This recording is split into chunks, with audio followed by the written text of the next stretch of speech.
Nous allons nous pencher sur la résolution des exercices 1 à 2 de la partie salaire et assurance sociale de l'examen professionnel de spécialiste en finance et comptabilité 2019.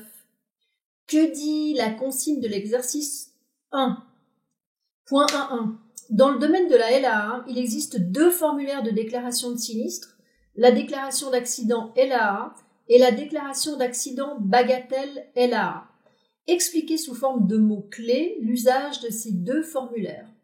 Donc nous allons expliciter effectivement deux notions, celle d'accident LAA et celle d'accident bagatelle. Le point 1.2 fait référence à un accident, celui de monsieur Aouri. Il va falloir désigner le ou les employeurs à qui ce monsieur devra remettre sa déclaration d'accident.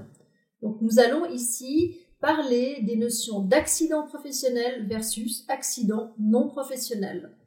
La résolution de ces exercices qui concernent la loi sur l'assurance accident me donne l'occasion de vous parler de la loi sur la partie générale des assurances sociales, entrée en vigueur le 1er janvier 2012.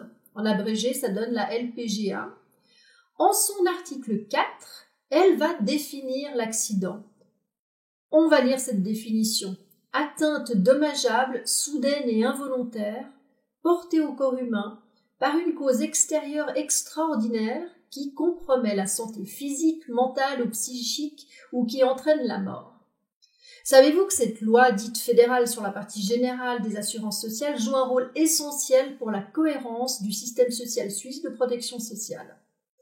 Elle pose en effet les règles de coordination qui permettent à nos différentes assurances sociales de coexister. La LPP étant partiellement, exclue de cette LPGA. L'article 3 de la LPGA donne une définition de la maladie. La voici. Atteinte à la santé physique, mentale ou psychique qui n'est pas due à un accident et qui exige un examen ou un traitement médical ou provoque une incapacité de travail.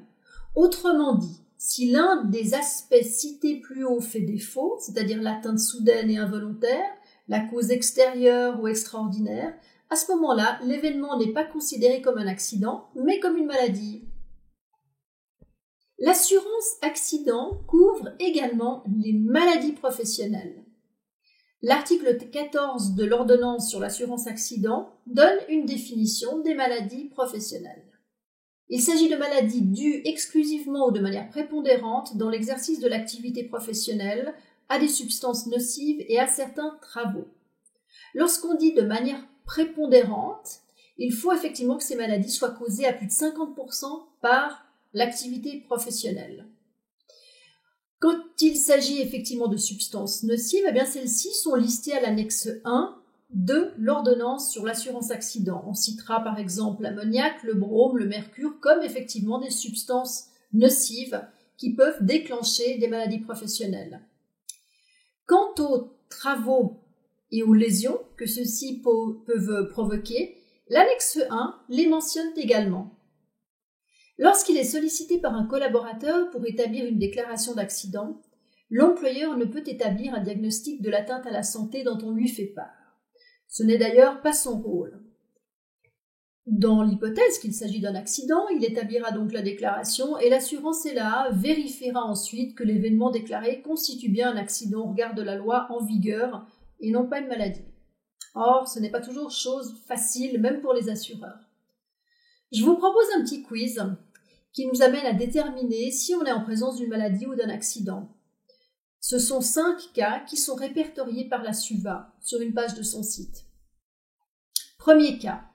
Alors qu'elle se trouve sur une auto-tamponneuse, Leila entre en collision avec un autre véhicule et se cogne la bouche contre le volant, se blessant ainsi le nerf d'une dent.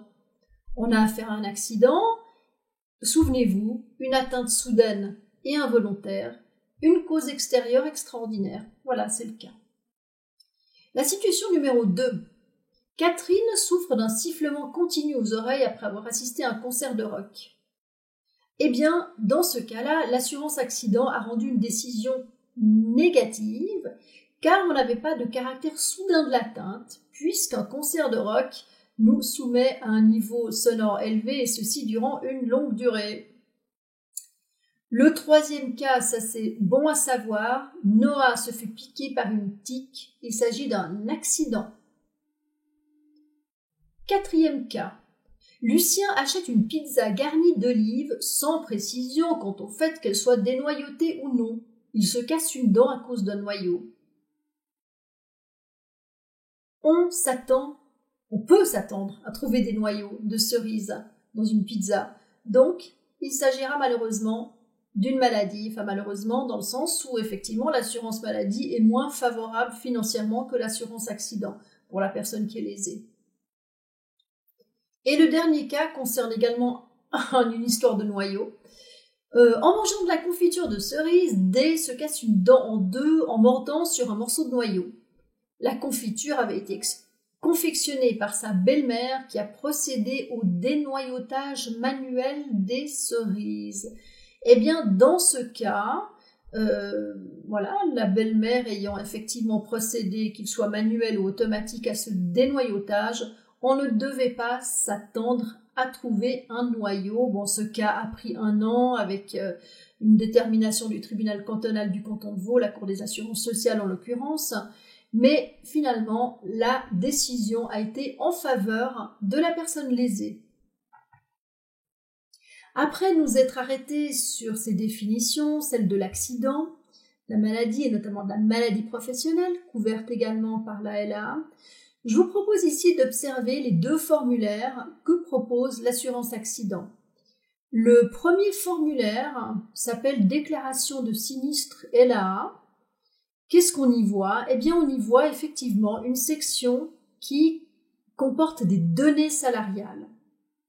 L'autre formulaire, Déclaration d'accident bagatelle et LAA, est un formulaire simplifié qui ne demande pas de compléter des données relatives à la rémunération du collaborateur. Ceci devrait nous amener sur la piste qui nous permettra de répondre à la question 1.1. Souvenez-vous, il s'agissait d'expliquer sous forme de mots-clés l'usage des 2 formulaires. S'agissant de donner des explications relatives à l'usage de ces différents formulaires, on dira que le formulaire déclaration d'accident LAA doit être utilisé en cas d'incapacité de travail. Souvenez-vous, ce formulaire comporte une section où on renseigne des données salariales qui seront indispensables pour la détermination de l'indemnité journalière. Ce formulaire doit être utilisé aussi en cas de maladie professionnelle, de dégâts dentaires et de rechute due à un accident. La déclaration relative à l'usage du formulaire accident bagatelle selon la LAA, eh bien, il est utilisé lorsqu'on a un cas sans incapacité de travail.